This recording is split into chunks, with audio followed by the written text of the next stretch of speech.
ঘোরাঘুরি করছো কেন? আরে না, লাল হিট তো আরশোলা মারতে লাগে, এটা তো আমি জানি। কিন্তু আমার কথাটা হচ্ছে লাল হিট মানে লাল সব জায়গায় প্রসিদ্ধ। যেমন ধর লাল রং সবাই পছন্দ করে, তেমনি দেখবি গাড়ি চলতে গেলে গাড়ির সিগনালে লাল দেখাইলে গাড়ি স্টপ হয়ে যায়, তাই না?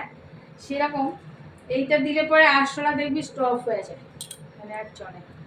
কিন্তু আমার প্রশ্নটা একটা আছে, সেটা হচ্ছে গাড়িতে তো গ্রিন সিগন্যাল দেখালেই গাড়ি আবার চলতে শুরু করে, তো এইখানে কোনো গ্রিন সিগন্যাল নাই যেটাতে আরশোলা আবার চলতে শুরু করে?